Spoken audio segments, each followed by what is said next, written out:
नमस्कार मित्रों, आज हम लोग अत्यंत गंभीर और संवेदनशील विषय पर बात करेंगे।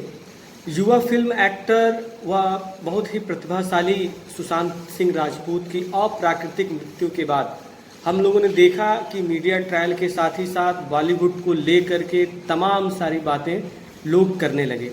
इसी दौरान सुशांत सिंह राजपूत के पिताजी ने बिहार में पटना में एक एफआईआर दर्ज की, जिसमें उन्होंने तमाम लोगों को, खासतौर से रिया चक्रवर्ती को इसमें एक्यूज़ बनाया।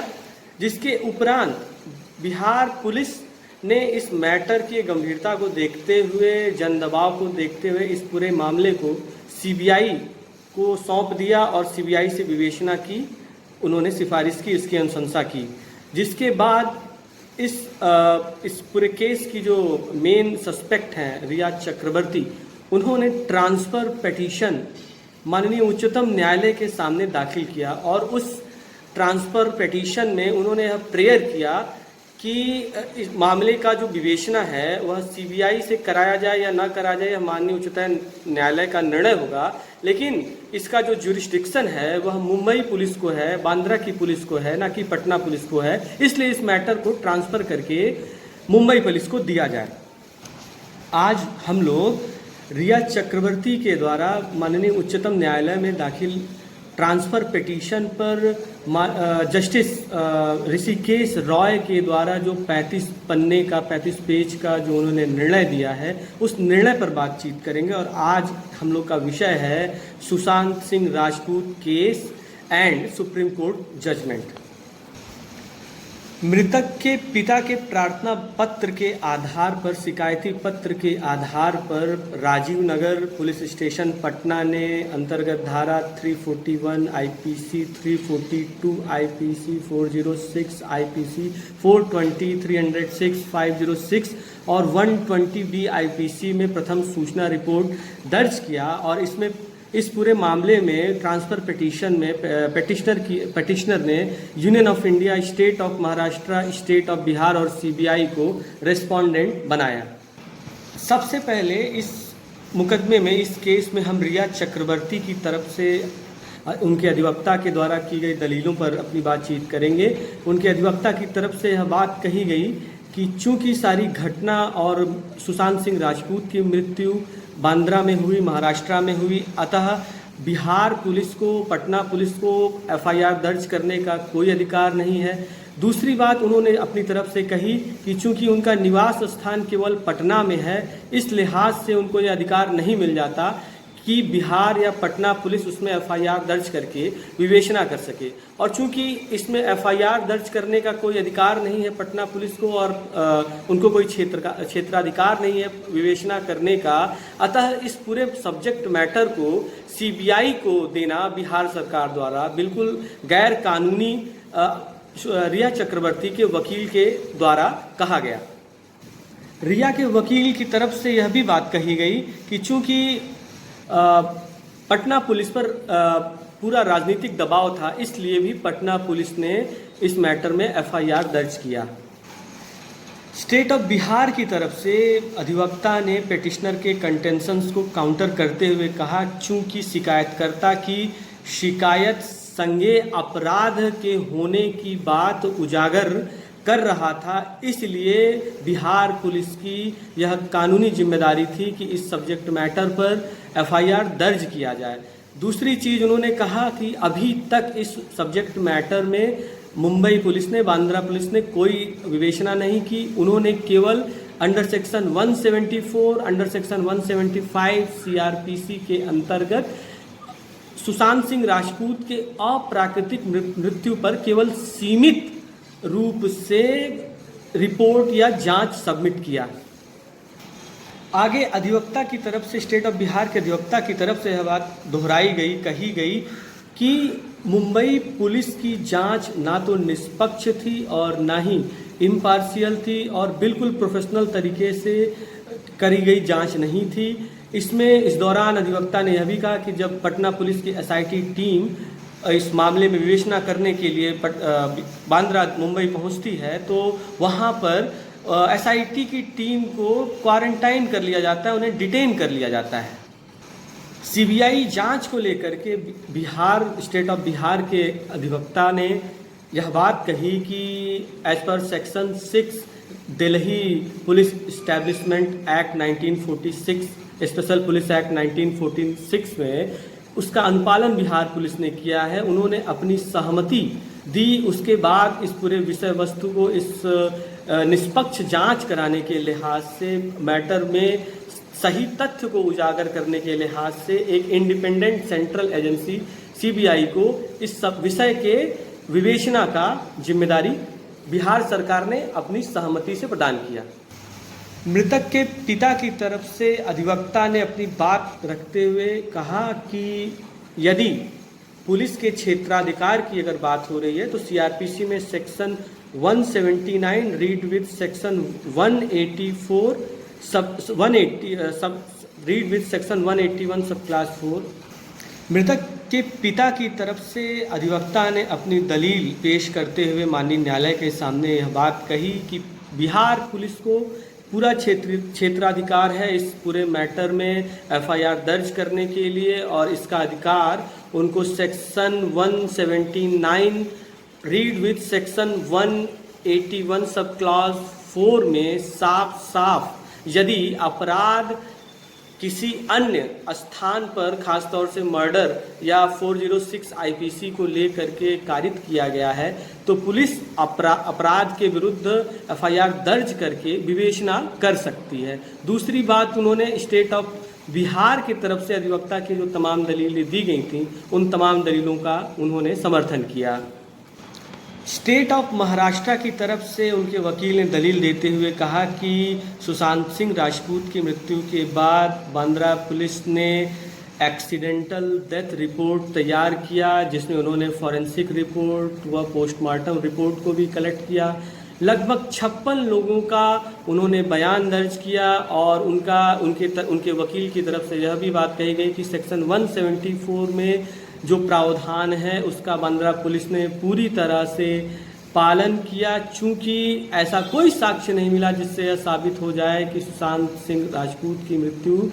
के पीछे किसी भी प्रकार के अपराध का होना पाया नहीं गया। इस वजह से बांद्रा पुलिस ने एफआईआर दर्ज नहीं किया। चूंकि अपराध महाराष्ट्र में घटित हुआ है, बांद्रा में घटित हुआ है, उनके निवास स्थान पर घटित हुआ है जो बांद्रा पुलिस के क्षेत्राधिकार में आता है, अतः पटना पुलिस द्वारा की गई जो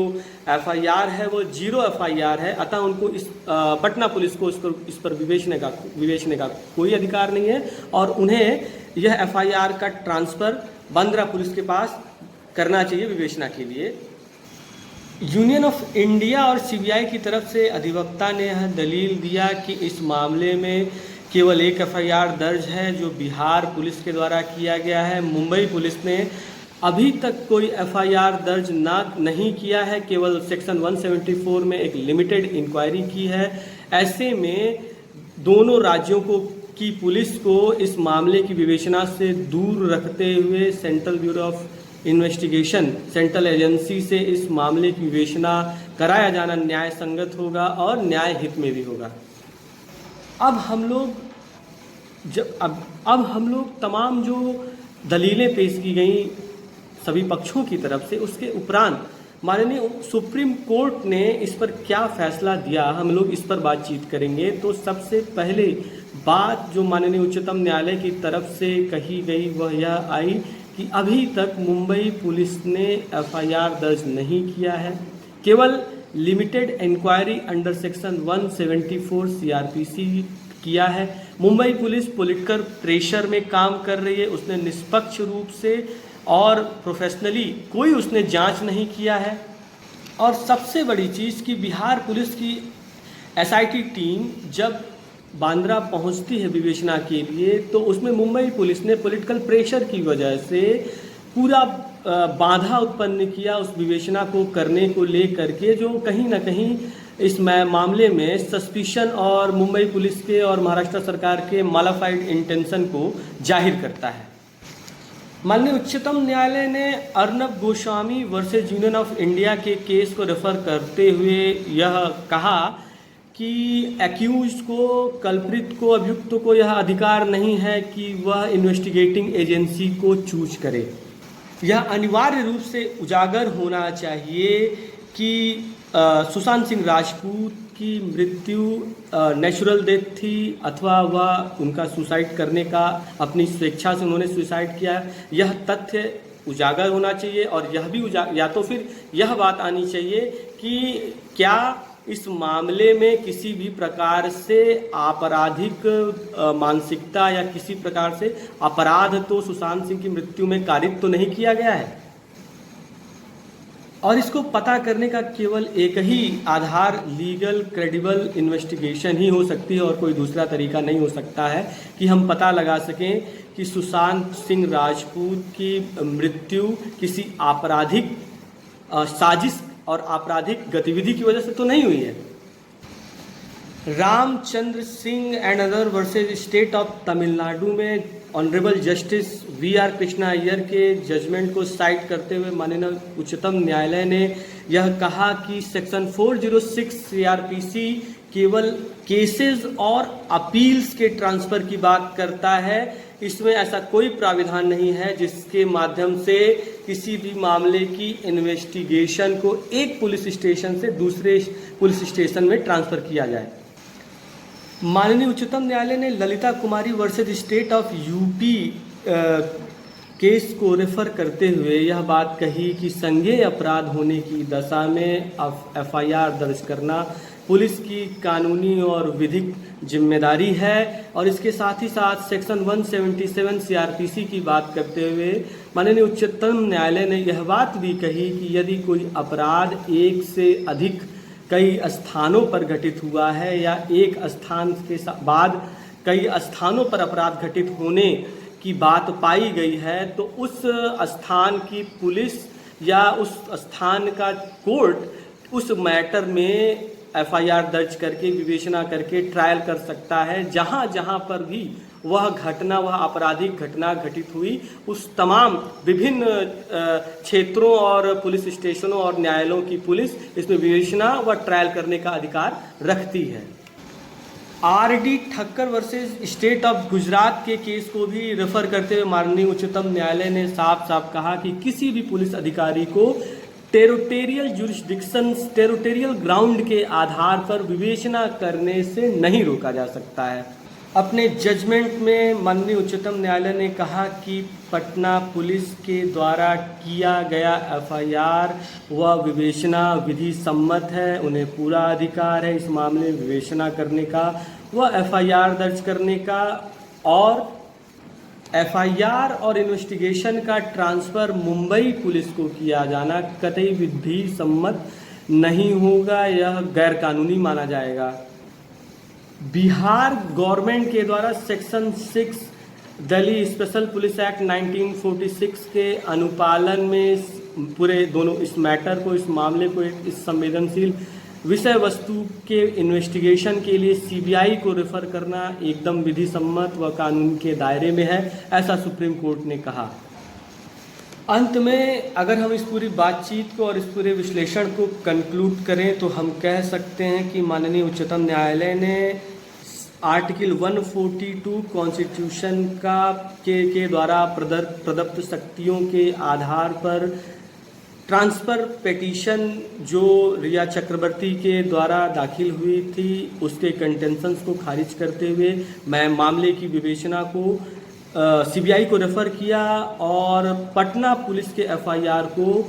बांद्रा पुलिस ट्रांसफ़र करने के लिए सुशांत सिंह राजपूत के मामले में, इस मामले के इन्वेस्टिगेशन के लिए बांद्रा पुलिस को ट्रांसफ़र करने की जो बात थी उसको पूरी तरह से खारिज किया और 142 आर्टिकल के पावर का इस्तेमाल करने के लिए, पब्लिक कॉन्फिडेंस को बनाए रखने के लिए और complete justice in a pending matter, इसका ध्यान रखते हुए माननीय उच्चतम न्यायालय ने यह आदेश पारित किया। आज के वीडियो में इतना ही, मिलते हैं अगले टॉपिक में। नमस्कार मित्रों।